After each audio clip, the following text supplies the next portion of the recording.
Subscribe कीजिए हमारे channel को और बेल आइकन को प्रेस करके ऑल सेलेक्ट कर लें हमारे लेटेस्ट वीडियो हर रोज देखने के लिए। दोस्तों, हर हर महादेव, ओम नमः शिवाय। सावन का महीना चल रहा है।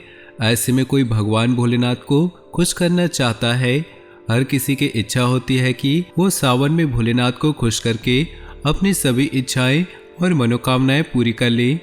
पर कई बार आप लोग ऐसी गलतियां कर देते हैं या कर बैठते हैं जिससे शिव जी क्रोधित हो जाते हैं।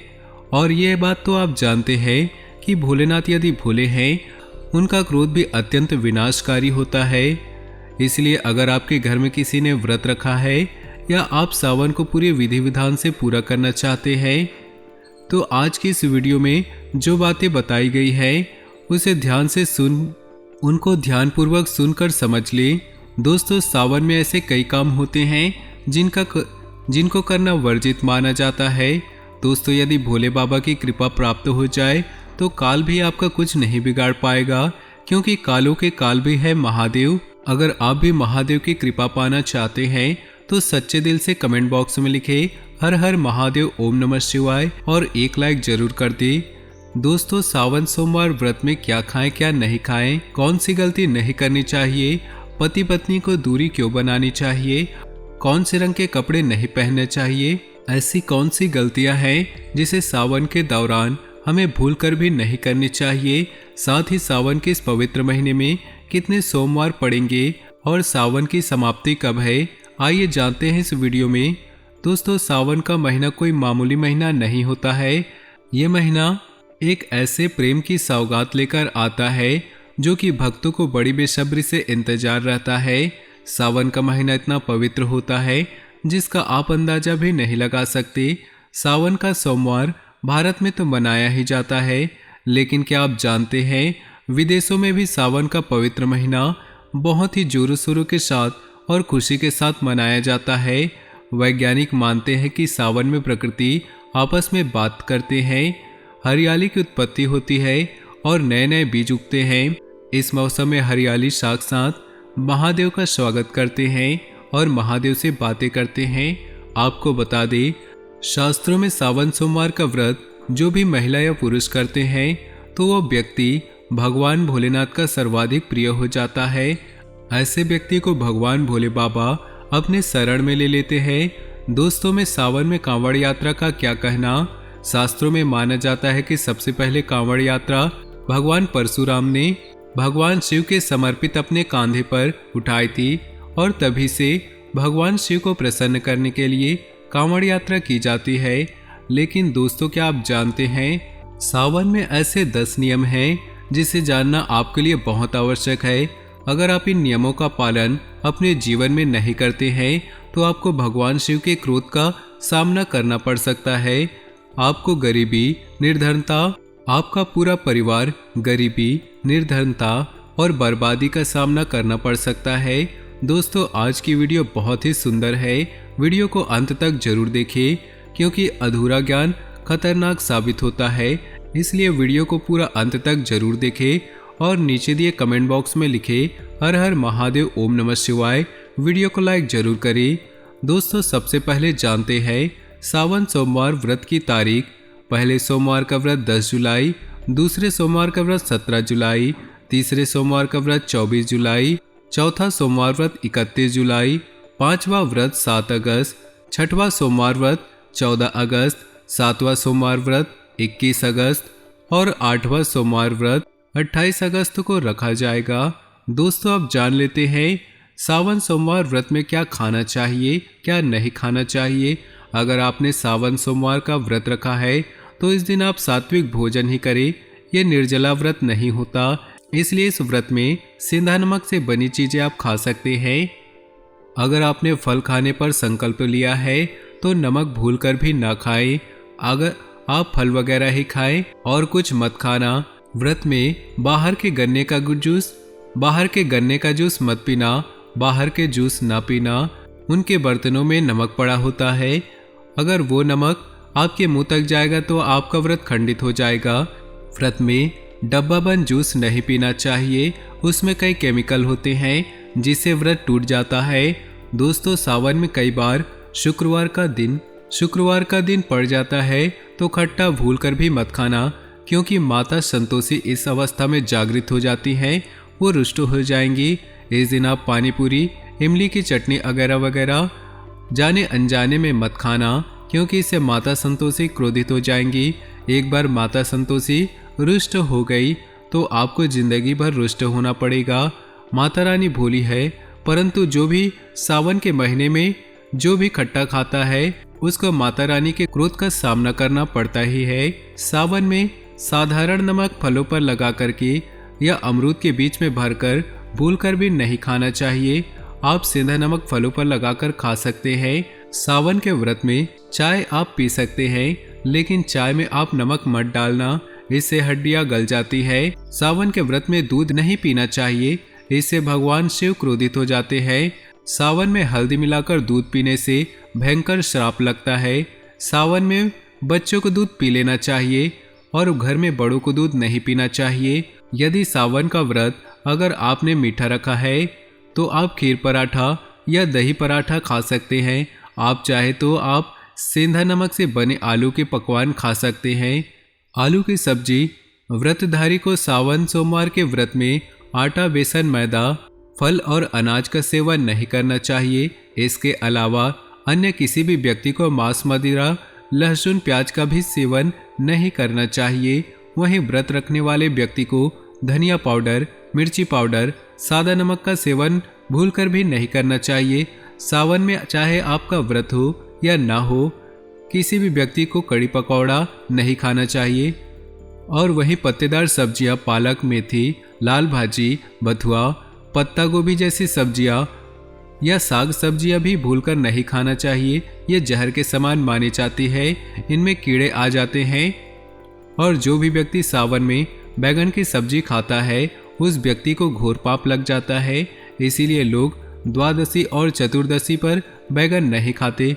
पत्तीदार सब्जियां क्यों नहीं खाई जाती, इसके पीछे एक कथा है, हम आपको बताएंगे। दोस्तों, सावन के पवित्र महीने में कौन सी गलतियां नहीं करनी चाहिए? ये गलतियां पाप का भागीदार तो बनाती है, साथ ही साथ ऐसा व्यक्ति नरक में अटका रह जाता है। सावन में घर के सभी लोगों को सुबह जल्दी उठना चाहिए और जितना जल्दी हो सके पहला सावन स्नान अवश्य करें। परिवार में सबको स्नान करना चाहिए। यदि कोई बीमार है तो उस पर गंगा जल के छींटे मार दे। सावन के महीने में किसी भी गरीब का अपमान न करे। क्या पता उस गरीब के रूप में भगवान शिव हो, क्योंकि सावन के महीने में भगवान शिव अपने भक्तों की परीक्षा लेने आते हैं। सावन में देर तक सोने वाले महिला का पति बर्बाद हो जाता है और उसकी मृत्यु निकट भविष्य में जल्दी हो जाती है।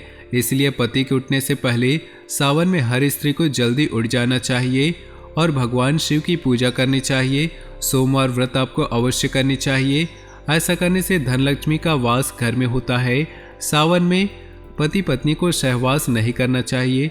अगर आपने व्रत रखा है या आपकी पत्नी ने व्रत रखा है तो आप दूरी बनाकर रखें, क्योंकि इस दौरान भगवान शिव की शरण में होते हैं ऐसे व्यक्ति। सावन में घनघोर काले वस्त्र पहनकर शिव मंदिर में नहीं जाना चाहिए।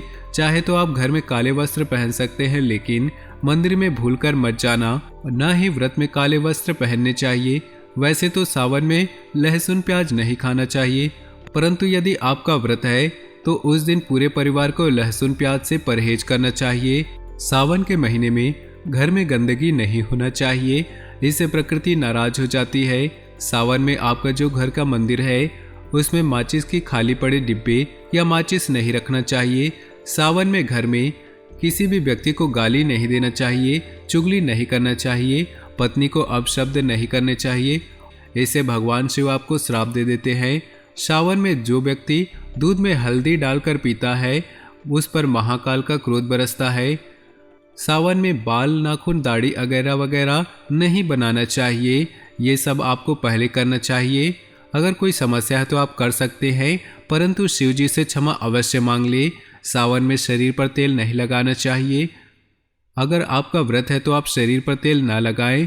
माता पिता का सम्मान करना चाहिए, क्योंकि माता पार्वती और पिता शिव भगवान को माना जाता है, इसलिए माता पिता में इन दोनों का वास होता है। माता पिता का आदर करने से भगवान शिव और माता पार्वती प्रसन्न होते हैं। सावन में देवी देवता से जुड़ी कोई भी चीज उपहार के तौर पर कभी किसी को मत देना, नहीं तो भगवान शिव आपके घर से सदैव के लिए चले जाएंगे। दोस्तों, अब जानते हैं सावन के इस पवित्र महीने में शिवलिंग पर ऐसी कौन कौन सी चीजें नहीं चढ़ाना चाहिए जिससे आपको पाप न लगे। शिव पुराण के अनुसार शिव भक्तों को कभी भी भगवान शिव को तुलसी, हल्दी सहित ये 6 वस्तु नहीं चढ़ानी चाहिए।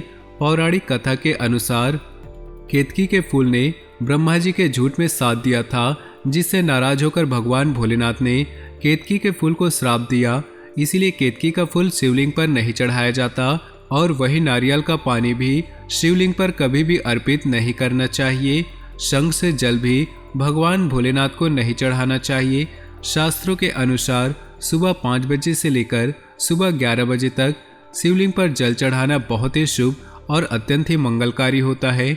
कभी भी शाम के समय शिवलिंग पर जल नहीं चढ़ाएं। शास्त्रों के अनुसार शिवलिंग पर काली मिर्च चढ़ाने से लोगों का नाश होता है। इसके साथ ही सुख समृद्धि की प्राप्ति होती है। घर में कभी भी अंगूठे के आकार से बड़ा शिवलिंग नहीं रखना चाहिए और शिवलिंग पर जलधारा अवश्य होना चाहिए। भगवान भोलेनाथ को टूटे हुए अक्षत कभी नहीं चढ़ाने चाहिए, इससे वे क्रोधित हो जाएंगे।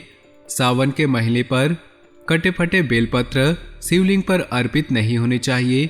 बेलपत्र की संख्या 3 होने चाहिए, परंतु आप 6 महीने पुराना बेलपत्र भी शिवलिंग पर अर्पित कर सकते हैं, लेकिन वो कटा फटा नहीं होना चाहिए।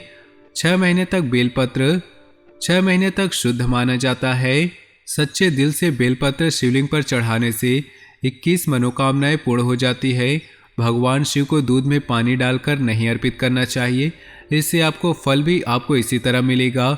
भगवान शिव को आप 1 बूंद भी आप अर्पित कर सकते हैं, परंतु दूध शुद्ध होना चाहिए और आपका मन भी शुद्ध होना चाहिए।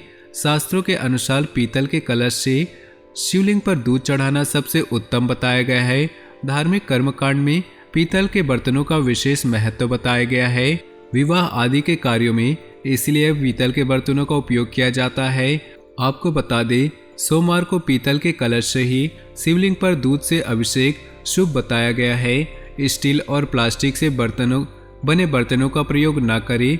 शिवलिंग पर जल चढ़ाते समय वो जल आपके पैरों के पास नहीं जाना चाहिए, उसे लांघना भी नहीं चाहिए। सावन में जल अपने घर का होना चाहिए। मंदिर से जल भरकर मंदिर में ही अर्पित नहीं करना चाहिए, इससे आपका भाग्य खराब हो सकता है। दोस्तों, आपको सावन में एक चीज खा लेने से आपको कोई भी ताकत धनी होने से रोक नहीं सकता। अगर आपने ये सावन में ये चीज खा ली तो आपको करोड़पति बनने से कोई रोक नहीं सकता, परंतु सच्चे दिल से खाना है। आइए जान लेते हैं। सावन में शिव भक्तों को शिवलिंग पर चढ़ा हुआ प्रसाद के रूप में धतूरा अवश्य खाना चाहिए। इसे आपको ज़्यादा नहीं खाना है, बस अपनी जुबान पर हल्का सा टच करना है। ज़्यादा खाएंगे तो आप बीमार पड़ जाएंगे, इसलिए बस टच कर ले।